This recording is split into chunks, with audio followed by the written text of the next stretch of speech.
சட்டவிரோத பந்தயம் மற்றும் சூதாட்ட செயலிகளை விளம்பரப்படுத்தியதாக ராணா டகுபதி, விஜய் தேவரகொண்டா, பிரகாஷ்ராஜ் உட்பட 25 பேர் மீது தெலுங்கானா போலீசார் வழக்கு பதிவு செய்துள்ளனர்.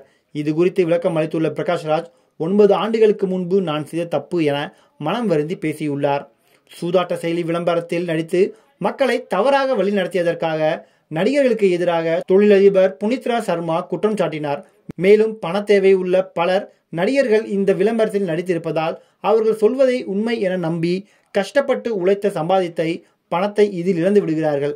பின் வேறு வழி தெரியாமல் தற்கொலை செய்யும் நிலைக்கு சென்று விடுகிறார்கள் என அவர் புகார் அளித்திருந்தார்.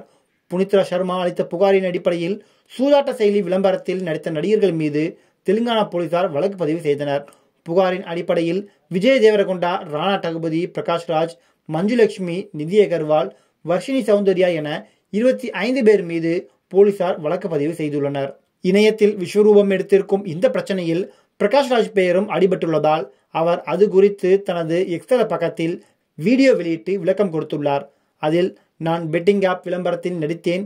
அனைவரையும் கேள்வி கேட்கும் நான் இதற்கு பதில் சொல்லியாக வேண்டும். இதுவரை காவல்துறையிடமிருந்து எந்தவிதமான தகவலும் வரவில்லை. அப்படி வந்தால் கட்டாயம் அதற்கு நான் பதிலளிப்பேன் என்பதை தெரிவித்துக் கொள்கிறேன். 2016ஆம் ஆண்டு இது போன்ற ஒரு விளம்பரத்தில் நடிக்கும் வாய்ப்பு எனக்கு வந்தது. நான் அதை விளம்பரப்படுத்தினேன். சில மாதங்களுக்கு பிறகு தவறை உணர்ந்தேன். ஆனால் ஒப்பந்தத்தின் காரணமாக என்னால் எதுவும் செய்ய முடியவில்லை. அடுத்த வருடம் ஒப்பந்தத்தை நீட்டிக்க வேண்டும் என அவர்கள் மீண்டும் என்னை அணுகினார்கள். அது தவறு என்று நான் அவர்களிடம் சொன்னேன். 2017ஆம் ஆண்டு எனது விளம்பரத்தை பயன்படுத்த வேண்டாம் என நான் அவர்களிடம் சொன்னேன். ஆனால் 2021ஆம் ஆண்டு வேறொரு நிறுவனம் அந்த நிறுவனத்தை வாங்கியது. அவர்கள் மீண்டும் நான் நடித்த அந்த விளம்பரத்தை விளம்பரம் செய்தனர். நான் உடனே இதற்கு எதிர்ப்பு தெரிவித்து நான் விளம்பரத்தில் நடித்தேன், ஆனால் அதில் தொடர விரும்பவில்லை என அவர்களுக்கு அறிவிப்புகளை கொடுத்து மெயில் அனுப்பினேன். அது தவறு என்று நான் சொன்னதும் அவர்கள் நிறுத்திவிட்டார்கள். இது 9 வருடத்திற்கு முன்பு நான் தெரியாமல் செய்த தவறு. இதற்காக நான் தற்போது மன்னிப்பு கேட்டுக்கொள்கிறேன்.